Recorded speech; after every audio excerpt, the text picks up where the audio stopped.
everyone, welcome back to my channel. I'm Andrea. It's nice to have you guys here today. So today I have a PhD chat video. I have not filmed one of these in a while. I've got a lot to cover. So I got the idea to film this video from a DM that someone sent me on Instagram. I thought, I haven't done a video on this topic, and it's kind of a good time of year because if you are applying to grad schools, particularly PhD programs, this is about the time of year that you are either starting to research programs to apply to by the end of this year, or you've just gotten your acceptances and rejection letters and are now kind of probably wondering, okay, what comes next? I'm going to cover a few different things in here. I'm going to share my experience of applying to my PhD program, getting rejected, getting accepted, student loans, yes or no, I'll cover that really briefly, and then a few tips on before you start, both before you start researching PhD programs, but also things to do before you actually start your PhD program.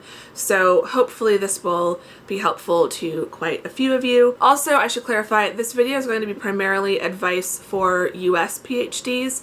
There is a difference between the US and other countries. I don't know about every other country, but just I have several friends who've been doing PhDs in the UK, and I know the UK is very different. In the UK, you're expected to know what your PhD research is going to be. You kind of apply with your specific project in mind. In the US, it's not always that way. I did have a specific project.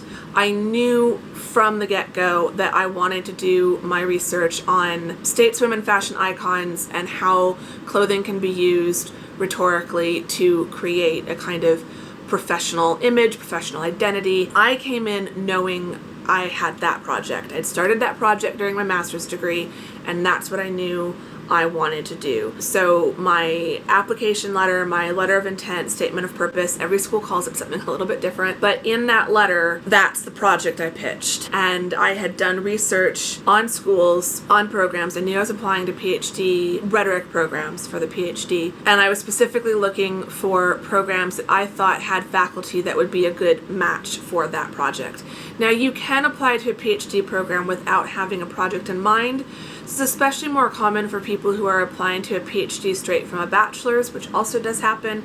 I came into my PhD with 2 master's degrees under my belt. That is a whole separate story and a whole separate video. I'm not going to get into that now. So I already had a fair amount of grad school experience, and by the time I was applying for my PhD program, I knew what I wanted to study if I was going to stay in grad school, and I didn't want to go somewhere that wouldn't let me study that. I came in with a project in mind, but I know of people who didn't settle on their project until halfway through their PhD. But you still want to have at least a couple ideas, because what you're wanting to do as you're applying is, in that letter, you're trying to paint the picture of how you would fit into that program. It's like applying to a job.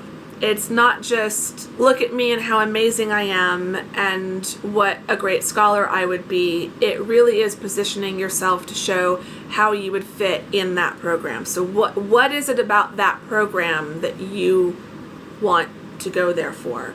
So you should be name dropping professors. You should be saying, I really admire the work of Dr. So-and-so and can see how it has crossover and overlaps with my project on such and such. So that's kind of what I did. So my letter changed. Your letter will change. There was kind of a core component of my application letter that stayed the same, but there were bits that kind of got changed as I referenced and name dropped different professors and scholars at each of the places I was applying to. I did a lot of research on rhetoric programs across the US and identified 7 total that I thought would be a good fit based on who their faculty was, what their track record was, the types of research that their faculty seemed to be doing. That's kind of how I decided what I wanted to do. I kind of made my decision on which schools I would apply to based on those factors. Who their faculty was, what kind of research the faculty did, what kind of research focus the program seemed to have, so really investigating everything they had posted on their websites about the program, what kind of classes they had available, so if you can see the class schedule or the class listing, what the kind of class or course map is. So what are all of the requirements, what types of classes, how many theory, how many history, how many, and again also this video is kind of geared a little bit more towards the humanities because that's definitely what I was in. I think sciences might be a little bit different. or a lot bit different. Anyone who's in the sciences who's watching this, I know I've got a few science friends who did science and STEM-based PhDs. Please fill the comments expanding on my advice as it would relate to other countries and other programs. But yeah, so like I was paying attention to how many theory classes I'd have to take, how many history classes I'd have to take, how many elective or interdisciplinary classes I'd be allowed to take. My program was rhetoric and composition. It eventually changed its name to writing, rhetorics, and literacies. So for me, at the time that I started, there was a linguistics requirement, so I had to take 2 linguistics classes, whereas other programs I wouldn't have had to do that. My program didn't require a foreign language, or no, it did, but I was able to roll that over from my master's classes. So also paying attention to how many credits total go into the PhD. Are you able to transfer or roll over credits from a previous master's degree? That's one of the reasons why if you come in with a bachelor's only, you will probably take longer because you still have to take the same number of credits. So I think my program was 84 credits total, but 30 of them could be rolled over from my previous master's degree, so I only had to take 50 something. Also, part of your credits are going to be comps reading and your dissertation, so paying attention to the course map and all the degree requirements is really important, and most programs have all of those things listed on their websites. I know my university, Arizona State, had that, so I was able to get all of that information. So I used that to help me decide what to apply for, which school to apply to as well. You'll need to decide how many schools to apply to. I'm not sure there's really like a best number. I would apply to more than one. I wouldn't put all your eggs in one basket, but also keep in mind it's expensive. I think I spent about $100 per school. So I decided to apply to 7 schools.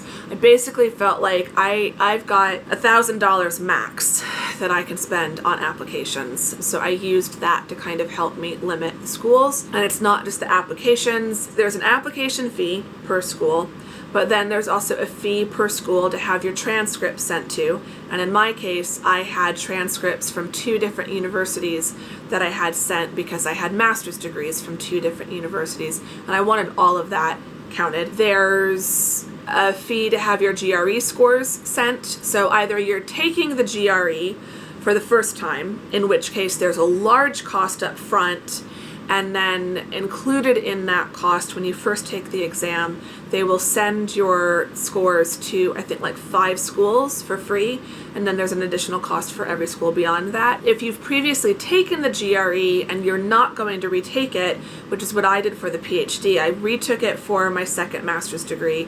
And then when I did the PhD, based on my previous 2 attempts at the GRE, I knew there was no way I was going to get my math score any better. And for an English degree, they weren't really looking at the math score, and I felt like my verbal and my essay scores on the GRE from the last time I took it were pretty good. I think I was like 85th to 90th percentile on the verbal score, and I think the essays are scored out of 5, and I had like a 4.5. So I kind of felt like my chances of scoring better on the verbal and the essay the third time around probably wasn't that good.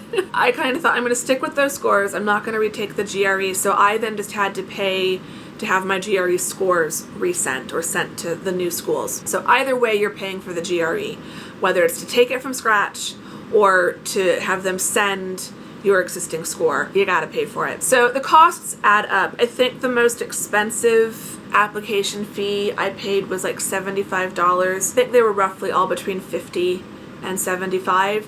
The average was probably about 60, 65. I was applying primarily to Research One, larger research universities, but still state universities. I wasn't applying to anywhere like Yale or Harvard or anything like that, so I can't speak to what their application fees would be, but I feel like of the general state universities, they're all pretty similar. So you want to be aware of those costs going in because it does add up. Kind of know how much total you have to spend. Then start researching what materials they're going to want, figuring out which of those you're going to have to pay to have sent, and then figure out what that cost is going to be, and then you can kind of figure out what your average cost per application is going to be, and you can then use that to help you decide how many universities. Preparation of materials is something you want to take very seriously. I worked with a professor of mine who I knew, who I could trust, and who wanted me to succeed, but who also would push me and wouldn't just say, oh yeah, you're brilliant,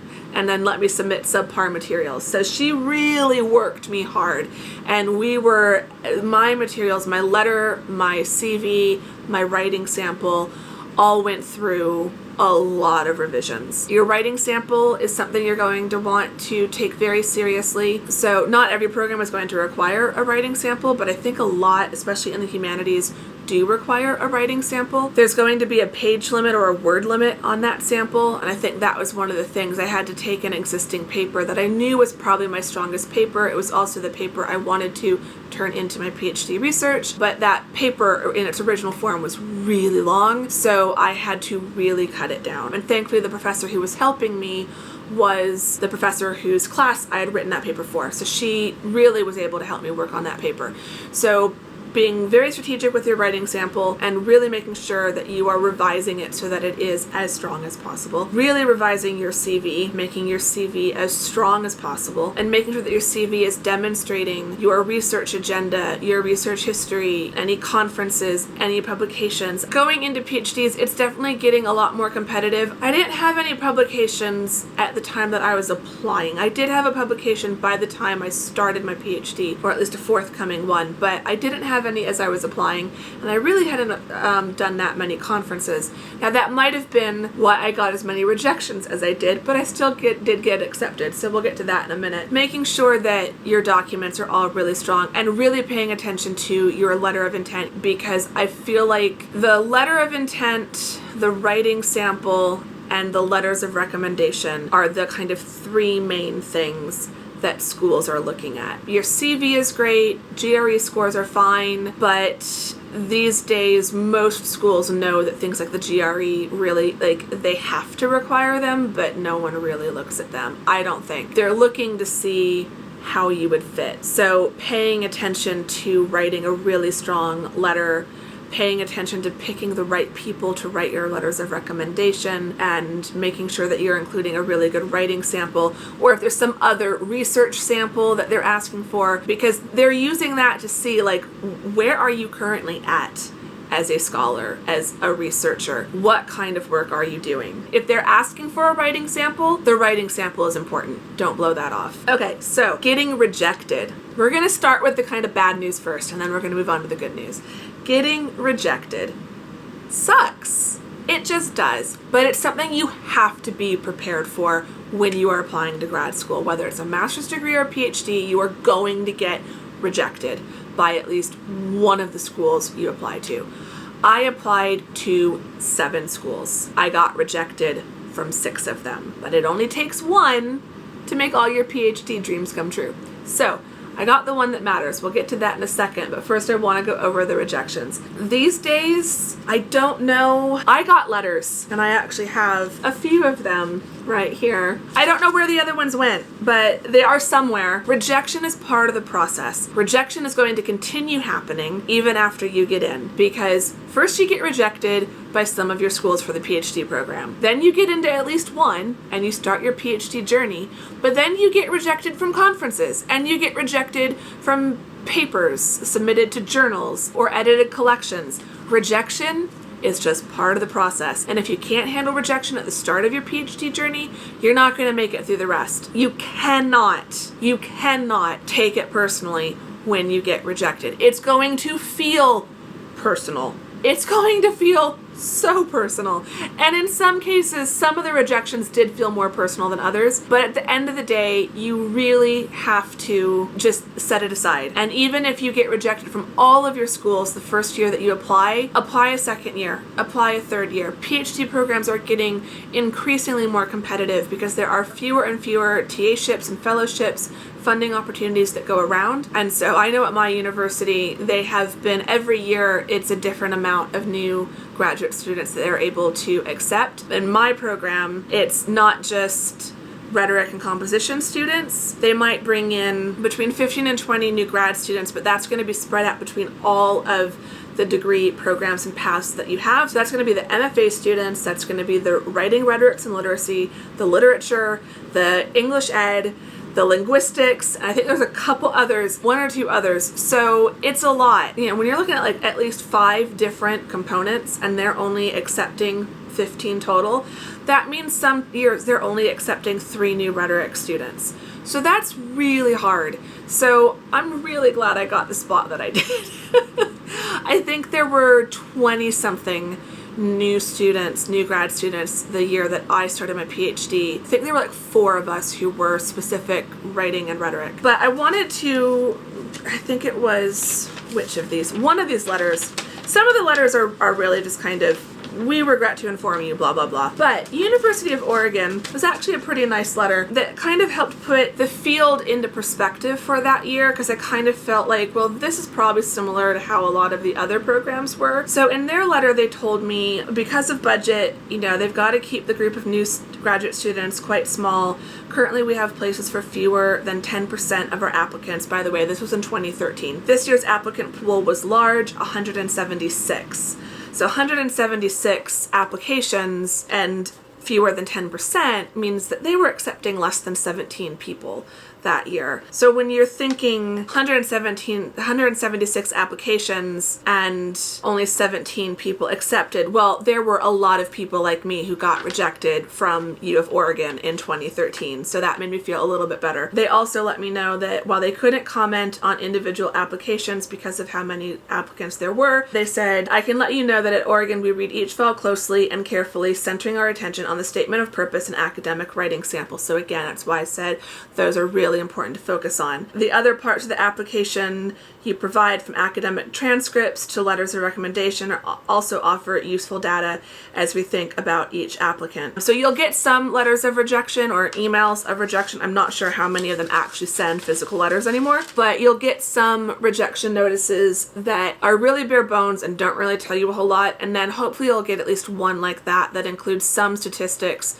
that kind of show you what the field of competition is like. I remember feeling a lot better when I read how many applicants they had at just that one school that year, and then the percentage of acceptances. It was like, okay, well, I'm not the only one they rejected. There were quite a few other people who got rejected that year. Moving on to the acceptances. I had a slightly different acceptance process. I got accepted into the program in February, but I was waitlisted for funding. And this gets at a really important question of, should you self-fund your PhD? Again, I can only speak for the US. In other countries, I feel like funding yourself is a bit more common. International PhDs also tend to be shorter. From my knowledge, in other countries, a PhD program is usually around 3 years, whereas in the US, they're typically 5 to 6 years. So that is why I would say, if you're a US student, my personal opinion on this is no. You should not self-fund a PhD. If you get accepted to a program but you do not get funding,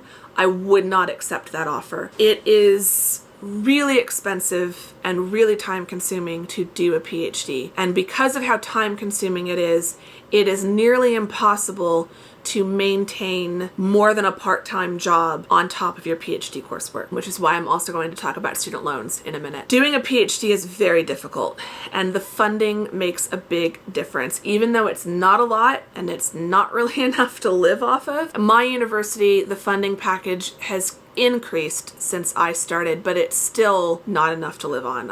If I were starting now, I would still need some amount of student loans. It's expensive and time consuming, and you should be compensated for that. Now, the argument would be that the funding is in exchange for teaching, but that's also really important. Being part of the teaching side of things, it all helps you become a part of the department and that culture, and to continue networking and getting to know people. So I think having that TA-ship or a research assistantship is really important. And funding is very common in the US. I don't really know many people who self-fund their own PhDs. If you can afford to do that, then do that. Like, that's fine. But if you can't afford it, again, there's probably some debate on this, but personally, and this was a decision I had to make, because as I neared April and the completion of my master's degree, I still didn't have any, funding. I was still on the waiting list, and I knew I was at the top of the waiting list. I did get confirmation on that. So basically what I was waiting for was, and hoping for, was that someone that they had offered funding to would turn down their offer and accept an offer somewhere else, and then that would free up a space at my university. So I'm not sure how common it is to be accepted but waitlisted for funding. I don't know if that was just a weird kind of fluke thing at my university, but that is something to be aware of and to double check. I actually don't think I got an acceptance letter from my university because I was already in the system. I just noticed I had like this thing pop up on my dashboard of my student account. I was like, oh my gosh. But I did get a letter for my funding. So I did have to think like, oh gosh, like I've been accepted but I don't have funding. Like what if I don't get funding? Do I still accept the offer? Do I maybe, pay for the first year and then hope that I get funding? But then it all worked out. I got the funding, and that was kind of a really fun moment because my mom came to my master's defense with me because they're open to the public. We were driving down and we were talking about, the PhD, and by this point I'd been rejected from everywhere else. So at this point, all my eggs were now in the ASU basket, and I didn't yet know if those eggs were going to get paid for or not. And so we were talking about it, and I was like, I don't want to have to pay for it myself. I don't want to do the self-funding path. That just feels like a really bad idea, a really big risk. My mom was like, I don't know, maybe you should, or at least for the first year. And I was like, well, do I start? Do I turn them down and then start from scratch the next year? Or do I decide to self-fund myself for the first year and then hope that I can get funding the second year? I really didn't know. And I just remember having this thought as we were driving down of, wouldn't it just be great if I found out after I passed my defense that I also got funding? Like, that would just be amazing. I did my defense. They kind of kick you out of the room while your committee deliberates, and then they brought just me back in. My mom and my friends waited out in the hall. The committee chair said, first, I just want to say you passed. Congratulations. And I was really buzzing about that. I was like, oh yay, that's great. And then she goes, second, I just want to let you know, because she was the department chair at the time. She's like, I just want to let you know that I just signed the offer on your funding for the PhD. I just about burst into tears. It was too much. I passed my master's and I finally have confirmation I'm going to be able to start my PhD in the fall. It just felt like all of the fears and anxieties and stress I had about the summer, do I start looking for a job? Do I start saving up money to self-fund a PhD? I don't know what I'm going to do. And that was all gone. Everything was fixed. I had the funding. It was all going to be okay. So once I knew that, I very quickly booked a trip to London for 3 weeks that summer to go visit a friend. Had a fantastic summer, came back, and started my TA training. For my university, the funding package works out to have a tuition waiver, so tuition is covered. You have student health care, so that's part of the funding package, and then you have a stipend. And so at the time, the stipend was $15,000 a year. It really wasn't a lot, and I wouldn't have been able to live off of that. So that kind of leads into student loans, yes or no. I think when it comes to loans and student loan debt, and do you take on student loan debt, that is a very personal question that you have to do a lot of research on your own and kind of figure out what works best for you. From my experience, I did know people who did their PhDs on little to no loans. Those people either had partners who helped cover expenses, so they were not a single income household, or they had a roommate situation, so they at least split rent and utilities. I could have saved money by continuing to live with my parents. I lived with them for the previous 5 years between my first master's and then completing my second master's. I could have continued living with them for another 5 years, but none of us really wanted that, so it kind of felt like getting a student loan to help me cover living expenses was worth it. It's tough. I think I still would have done a PhD, but there's a lot I would have done differently throughout my PhD in terms of pursuing publications, pursuing conferences, pursuing a more focused research agenda, pursuing a research agenda more directly connected to my teaching experience, just making myself more marketable. I kind of ended up in a situation where my research agenda and my teaching experience were two very different things. Programs that would like my research agenda don't really see my teaching experience as that relevant, and schools that like my teaching experience don't see the connection with my research agenda. So I have a lot of experience teaching business writing, but I don't study business writing. There's kind of a split there for me, and that's really worked against me. So you need to know what kind of job you want and what those jobs are looking for. So paying attention to the job market from the beginning is also really important, and can also help you kind of figure out how many loans is safe to take out.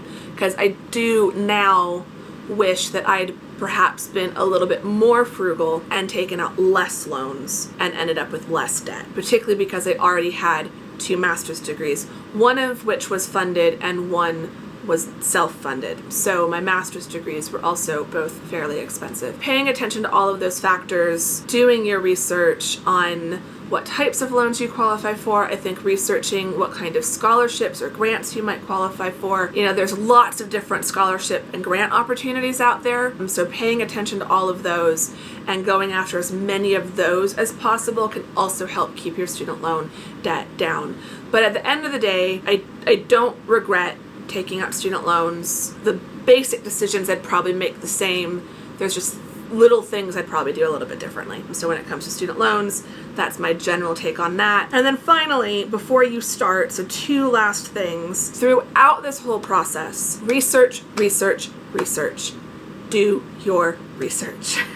Research the field, research the job market, research your specific program, research the faculty in your program. Keep up to tabs on the research that faculty is doing. Don't just be aware of what they've already done, be aware of what they are currently doing. Once you are in that program, be keeping up to date on what the faculty around you are working on. Be looking for opportunities where you can work with them. I had an opportunity to write, I think it was a book chapter with a professor of mine. So we teamed up to write a chapter for an edited collection on communication in online graduate classes. So I was contributing from the student perspective and she was contributing from the teacher perspective. If I wasn't up to date on what that professor was working on, if we didn't have a good relationship, I'd taken a couple of her classes, so I was someone she reached out to pitch this project to. So paying attention to what's going on around you, researching those sorts of things, but also researching the school that you're applying to, the field that you're working in, finding other scholars in the research you're working in outside of your university.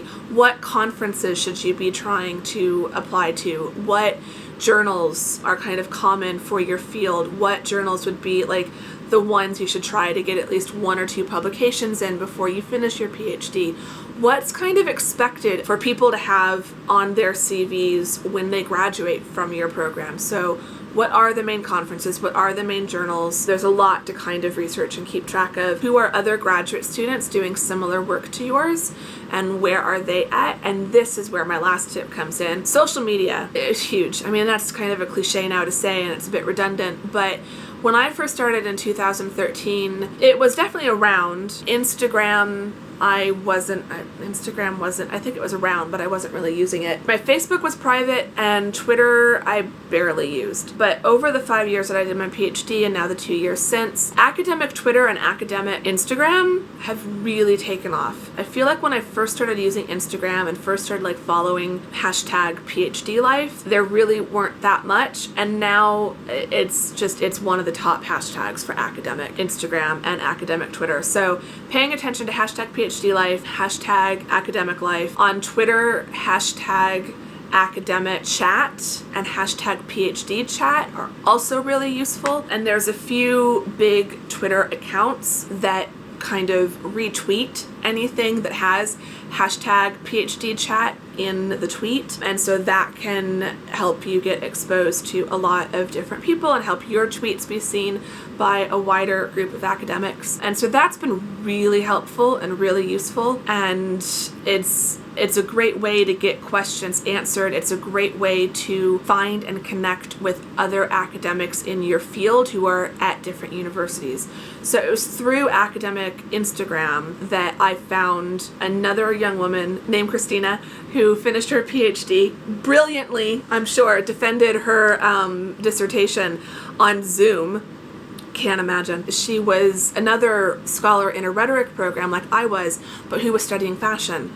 And it was just like, oh my gosh, there's another of me. You know, our research topics were different, but it was so amazing to find another person in a rhetoric program looking at the connections between rhetoric and fashion. You get on social media, you find that you're not as alone as you think. Well, on the one hand, it was really great to be in my department and to be the only one doing that kind of research, because it meant I didn't really feel a lot of competition from my peers, because we were all like, they were all doing such completely different research. So on the one hand, being the only one in your department is really nice. On the other hand, it can be really isolating. And so social media can be a great way to combat that. On that note, I think I've got about 50 minutes of rough footage, so hopefully I can edit that down to 30, but there was a lot to say, and I really don't want to split these up into 2 videos because I kind of feel like it all kind of goes together as a nice bundle. But yeah, there you have it. I hope this video has helped. I hope it helps make the application process a little less daunting. It is going to be daunting. It is going to be intimidating. You will make mistakes. You're not going to get it 100% perfect. You are going to doubt and second guess yourself a lot.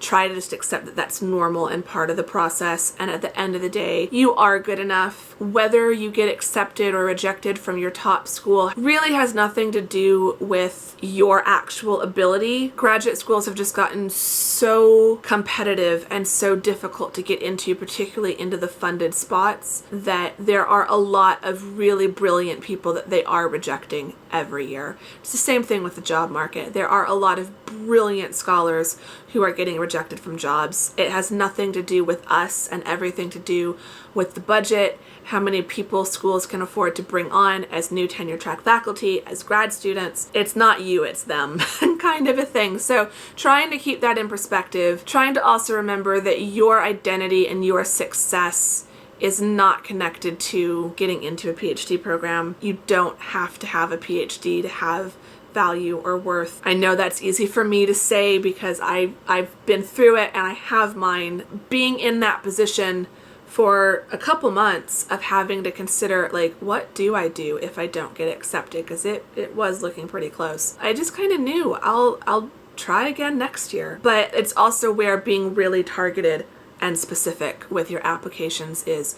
This is not a case where you cast your net wide. This is a case where you really are strategic about who you apply to. If you want to have a couple long shots in there and you can afford it, then great. I would make sure you've got at least a few schools that you feel like you've got a pretty good chance. It's hard, and I wish you all the best of luck if you are about to apply. Good luck. Let me know if you have any questions. If you have just gotten your acceptances, congratulations. It feels like so long ago, and yet it also feels like yesterday. So I know what a bundle of nerves a lot of you probably are as you might be watching this video. So whatever has happened, whatever letters you have gotten, acceptances, rejections, whatever decisions you are in the position now of having to make, just remember that you are absolutely more than good enough. You are more than smart enough. You are more than talented enough. You are more than enough. That's all I have to say about that. Give the video a thumbs up if you liked it, if it was even remotely helpful. Subscribe if you're not subscribed. Say hi in the comments. Let me know how you're doing. Let me know any questions or future video topics you'd like to see me do. That's going to be it though. So thank you very much for watching this video, and I will see you all in the next one. Bye-bye.